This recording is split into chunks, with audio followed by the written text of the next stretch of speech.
The West Lake, the Qiantan River Type, the Lingying Temple, the Grand Canal. How many jewels must a city possess to be crowned heaven on earth? This is Hangzhou, a shimmering city of wealth and a graceful land of culture. But no city is born a heaven.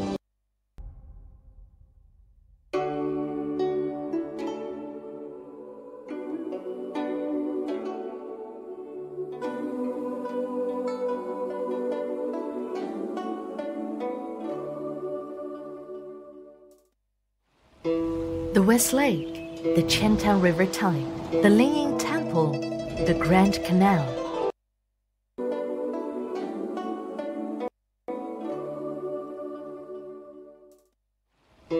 The West Lake, the Qiantan River Type, the Lingying Temple, the Grand Canal. How many jewels must a city possess to be crowned heaven on earth? This is Hangzhou, a shimmering city of wealth and a graceful land of culture. But no city is born a heaven. It surprises many that Hangzhou as a city did not begin with the best natural conditions, nor the best support from the government. Nonetheless, this amiable city withstood 5,000 years of twists and turns, and even bent its fate thrice along the way. Today, it stands as a prosperous and fabulous city, a heaven on earth with picturesque landscapes and 5,000 years of heritage. So what has Hangzhou gone through, and how did it manage? We will address these questions in this video. Let us begin with a great feat accomplished 5,000 years ago. Back then, this place was anything but heaven. Sitting in between the sea and the mountains, Hangzhou has a rugged landform. Mountains populate its western region, with 4 major ranges running southwest to northeast and rising up to 1,700 meters tall. Such elevation differences bring about altitudinal zonation of species and confer barrier effects on water vapor.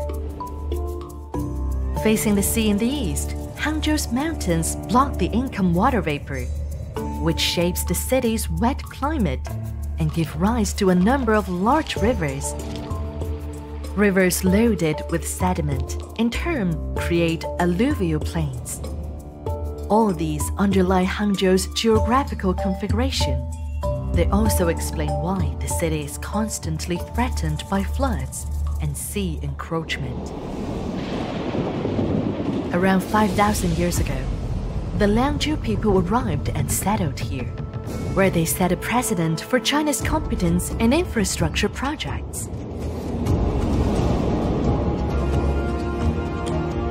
They constructed a dozen dams along the mountain base, creating the world's largest hydraulic system that held 3 times more water than the West Lake. It was used for flood water control, transportation, and irrigation. Between the dams and paddy fields, the city of water comprised of the palace area, an inner district, and an outer district, measured almost 9 times as big as the Forbidden City. Within the city, 51 canals weaved a crisscrossing waterway that allowed efficient boat navigation.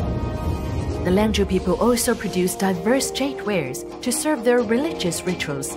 All this indicates that, as early as 5,000 years ago, the Chinese civilization had already fledged in the hands of the Liangzhu people, as one of the oldest in the world.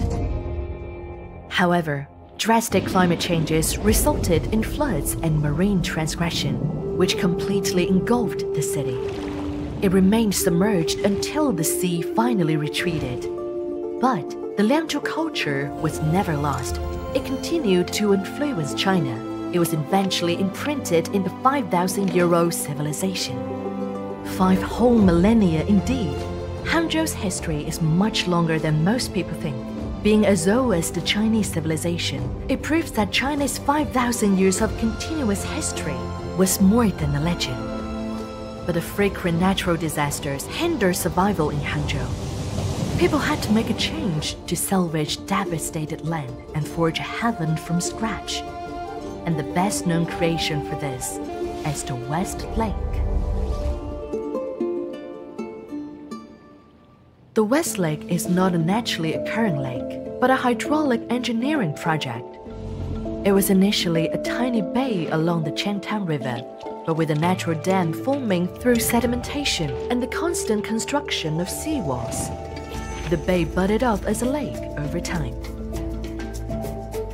Such lakes normally cannot escape their destined demise due to sedimentation, yet the visionary governors of Hangzhou saw the long-term value of the West Lake.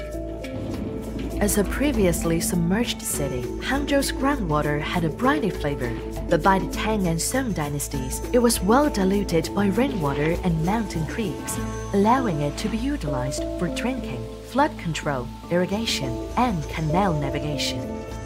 Therefore, when other cities were repurposing lake into farmlands, Li Bin, Baijuyi, Qianliu, Su Shi, and other Hangzhou officials all took maintenance of the West Lake. They removed silt and constructed dams to maintain water level and improve water quality, which greatly enhanced life in Hangzhou. As such, a small anonymous lake became a welfare-oriented hydraulic engineering project. In return, the West Lake offered far more than its intended engineering purpose. The lake was once so ordinary that Li Bai, the poet from the Tang dynasty, never mentioned it in his works. Yet by the Northern Song dynasty, the very same lake had become a household name. Tourists chanted Baijuyi's poem, indulged in Su Shi's gardening style, and sang the sad love songs by Qianliu. Later in the Southern Song dynasty, the West Lake even became the spiritual home for literati.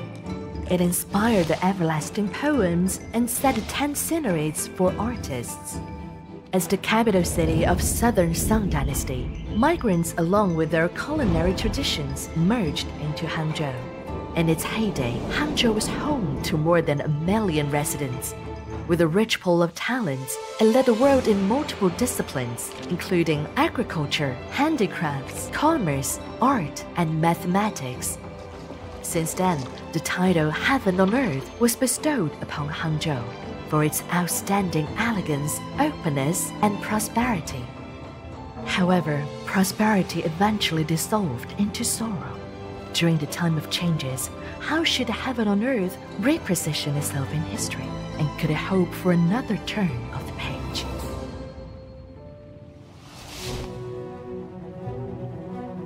In eastern China, the Grand Canal connects the 5 major river systems en route to the south and intersects with the Qiantang River in Hangzhou. But in fact, back in the 7th century AD, when the canal started operating, Hangzhou was already a transportation hub with a growing commodity economy. During the Ming and Qing dynasties, Hangzhou was among the most densely populated cities in China. The pressure of overcrowding prompted the city to adjust its course again. Across the plains and mountains, people cultivated mulberries, cottons, hemp, rice, bamboos, and tea. This was when the Longjing tea first gained its far-reaching popularity. Within Hangzhou and in neighboring villages, people manufactured fen, knitting yarn, cosmetic powder, brush pen, paper, scissors, umbrella, medicine, liquor, and silk. Almost everything could be made here. To ensure high mobility of goods, dense and dynamic towns took the place as distribution centers. From there, goods traveled great distance by land, and then by water on the Qiantang River and the Grand Canal, selling to places all over China, much like modern-day's express logistics. Owing to a pervasive commodity economy, cultural advancement continued to intensify. Artist Huang Gongwang's masterpiece took inspirations from the scenic Fuchun River. Novelist Xu Nai'an's fictional character Lu Jishen attained parinirvana upon arrival of the Qiantang Tide. The Leifeng Pagoda commemorates Madame Whitesnake's immortal love. The Wan Song Academy whispers the butterfly lover's unwavering attachment. Hangzhou's sceneries were open and approachable to all walks of life. Every being was free to express their joys and sorrows on this shared stage. With that, Hangzhou became a heaven for all, embracing nature and prosperity as much as cheapness and hardship. Unfortunately, a bleak fate was waiting ahead. As the modern era gradually phased out the Grand Canal, Hangzhou lost its prestige as a transportation hub. Nonetheless, the city bowed its time for another opportunity, one that would unleash its every potential, acquired over the past 5,000 years. Every August of the lunar calendar, the Qiantao River puts on its best show of the year. Influenced by tidal force and seabed terrain, seawater pushes upstream into the Hangzhou Bay and creates this breathtaking spectacle. Being a sand-laden, shallow river, the Qiantao River is unsuitable for modern cargo vessels. This leaves Hangzhou with little maritime advantage. But the 5,000 euro city has seen it all. Swimming against the current is in Hangzhou's blood. Upon reform and opening up, people in Hangzhou soon sensed the winds of change, owing to their rich experience in commodity economy. They founded China's most influential multinational enterprises, China's largest clothing wholesale base, and the nationally recognized express industry cluster, all as part of the booming private economy. And with the advent of the network infrastructure, Hangzhou set off the wave of e-commerce and digital economy that swept across China and even the world.